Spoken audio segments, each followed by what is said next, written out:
and we will also be discussing about species. In the previous class, we had discussed about binomial nomenclature, isn't it? Example of mango, Mangifera indica. Then there was also Lin after indica, that is author citation. I told you, Lin represents Linnaeus, who had described the plant for the first time. So we call it as Lin, author citation on the tree. So scientific name will have that author citation also. Now taxonomy, if you look into, I told in the previous class, it's a gateway for all the study of all living organisms. It's a gateway for study of living organisms. So organisms are classified into different taxa or rank based on characters. It might be external or internal characters. Based on those characters, we have classified them, and this process is termed as taxonomy. Now, modern taxonomy, they utilize, apart from characteristics, external characteristics, they also go into internal structure. External characteristics is morphology. Internal morphology is nothing but anatomy. Based on their anatomy, structure of cell that they have, the development process, and ecological information where they occur. We have now the modern taxonomy classify plants according to it. Okay. So in taxonomic processes, I told you in the previous class only 3 things. But it involves 4 steps. First of all, you should know the characterization. What are the characteristic features of it? Then second aspect is identification. Third one is classification. And fourth one is naming. Any unknown plant or animal, if you take it up, first study its characteristics. Once you know its characteristics, you are going to try to identify using those characteristics. Like you have an insect. You have got an insect-like organism. Now, how to put it under insects? Insects have certain characteristics. They have jointed legs. They have 3 pairs of legs. So now if they are having those features, you can shortlist them in Arthropoda. Phylum Arthropoda has jointed legs.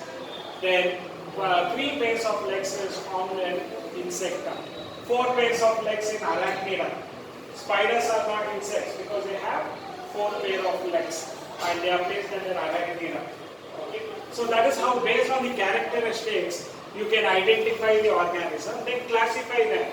Phylum Arthropoda, class Insecta. Okay? Then nomenclature, you can name them. Just imagine you have identified a new organism which has not been worked at all. It involves all the steps. Studying its characteristics, characterization, identification, classification, and nomenclature. So all these 4 processes or steps are involved in taxonomy. That is what you have to understand about. The earlier classification of human beings, it was based on uses that they had, like medicinal plants or edible plants or poisonous plants. Okay. Then dairy animals, like when we went for certain animals, poultry, why we had the hen breeding up of chicken, what was the purpose? Because the feathers are good? Meat and egg part of it. Now when they went for sheep, again fleece part of it for clothing purpose, wool is required, then meat, milk also. Now cow, same aspect of it, the milk part of it, dairy industry majorly we utilize that. So the dairy products that we obtain from these animals, that was the reason for man to breed these animals. Then why he started breeding dogs? First of all, they were loyal. Second aspect was they helped him in hunting. Okay? You can't use a Bavarian dog for hunting, they get hunted. So, I'm talking about the larger variety of dogs. Horses for transportation. Why he started taming horses? For transportation. So, you should understand, early man, he started taxonomy based on his uses of various organisms, like for the purpose of food or for purpose of clothing. The hide and scales of animals was used for clothing. Cotton was discovered and it was utilized for making textiles using cotton fibers. Wool was utilized for making woolen cloths. So clothing, shelter. He also initially built houses using the bamboos, the twigs of coconuts. Then there are many other plants, plants, and they have a different type of plants being used. So that is how we use the various organisms in the initial level for the purpose of food, clothing and shelter. So his classification was based on these features. Okay. Now taxonomy deals with different kinds of taxonomic distribution, diversity and also relationships. So relationships are also involved. That is what is the major aspect of taxonomy. Understanding the relationship, like donkey and horse, both of them have many similar characteristics. We are not crossing them. So both of them have many similar characteristics. There are dissimilarities also. They are closely related species. Now you can't call a donkey and a cat closely related species. Isn't it? So they were able to try to analyze the relationship also. Taxonomy also involves in finding out the close relationship. Which ape or primate is very near to human beings? Chimpanzee. There are similarities as well as differences, isn't it? You can't say human beings resemble a horse or a dog or a cat. Okay, relationship basis they categorize animals, plants also. So that is how taxonomy also went into the interrelationship that they had. Similarities as well as dissimilarities they took into account. Since it is a systematic study, step-by-step study, so this taxonomy is also called as systematics. So systematic alignment of organisms are involved and it involves evolutionary characteristics. Like bryophytes are primitive plants, flowering plants are advanced plants, that is recent in origin. Bryophytes, algae, they are all primitive plants. Okay. So that way they also try to find out the evolutionary relationship. We call it as phylogeny. So the classification system at present is accepted only if they have categorized animals on the basis of evolutionary relationship. You don't have this for study, but I will be telling you classification is of artificial system of classification, natural system of classification, phylogenetic system of classification. Phylogeny involves evolutionary characteristics.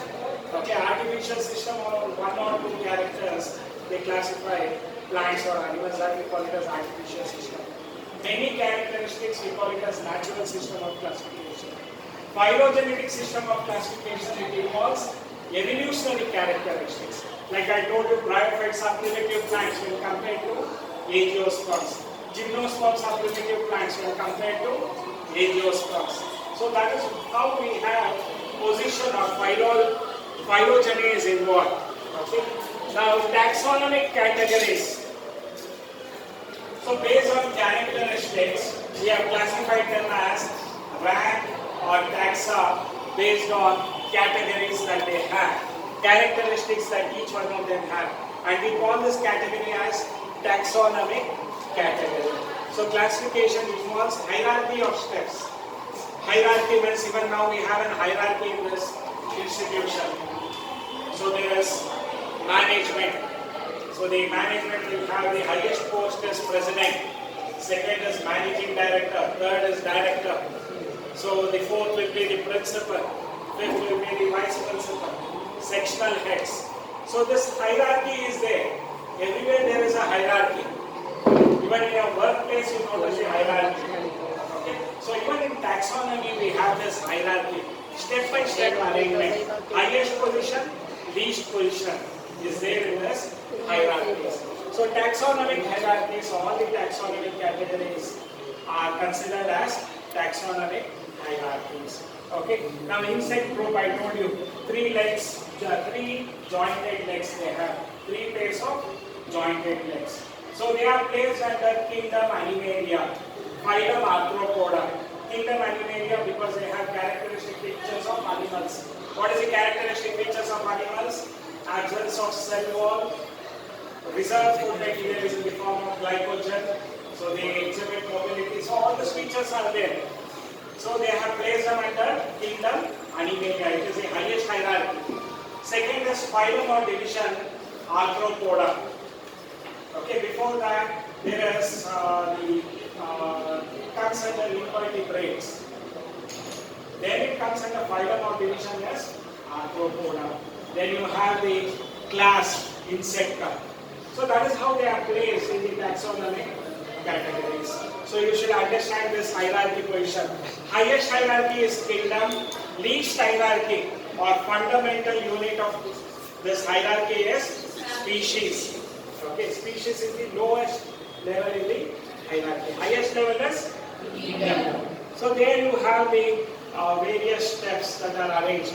So kingdom, phylum or division, class, order, family, genera, and last one is species.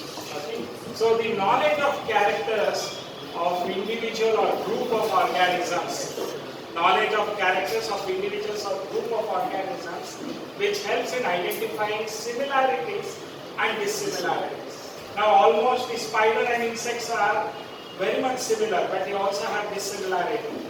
Spider, because it has 4 pairs of legs, they are placed under Arachnida. 3 pairs of jointed legs, they are placed under the Insecta. Even spider has jointed legs, but how many pairs of legs they have? 4 pairs of legs. So spiders are not insects, they are arachnids. Okay, so remember about that. Prawns, they are also placed under Arthropoda. They also have jointed legs, but they have carapace, outer exoskeleton is there. Prawns, okay, you might have seen them. Eaten them also. So you will not go into the prawn which is under crustacea. Now they have dissimilarities, because of it they are placed under crustacea. Similarities to relate, dissimilarities to relate. A group of organisms, so remember about that. So species is a group of individual organisms with fundamental similarities. This I have added it up, which can interbreed to produce fertile offspring. A group of individual organisms with similarities, morphological or internal similarities, which can interbreed to produce fertile offspring. We call them as species. I have already told you this is the fundamental hierarchy. Least unit of, basic unit of the hierarchy is taxonomic hierarchy. Okay? Species can be differentiated from closely related species. I gave you an example of tiger and lion, an example of donkey and horse. Similarities, but dissimilarities. See, I told you about tiger and lion, they can interbreed, but they can never produce fertile offspring because they are 2 different species.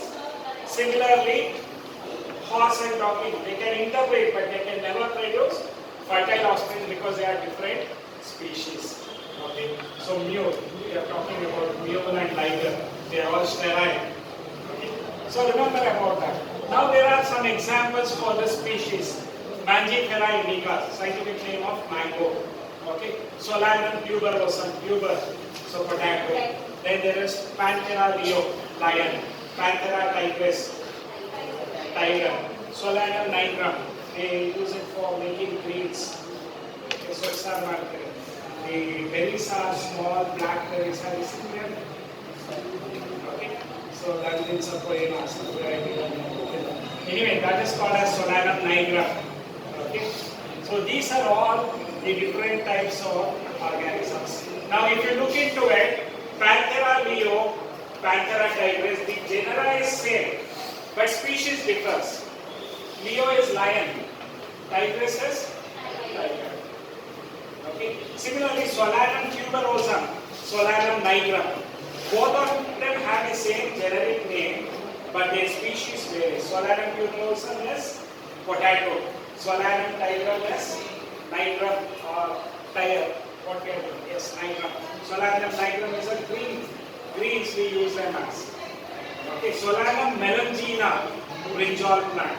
Because we'll be discussing, your madam will be discussing 3 families. Solanaceae, Fabaceae, Liliaceae. So those families will be having all the names. That's the reason I told you. Now you understood about species and genera.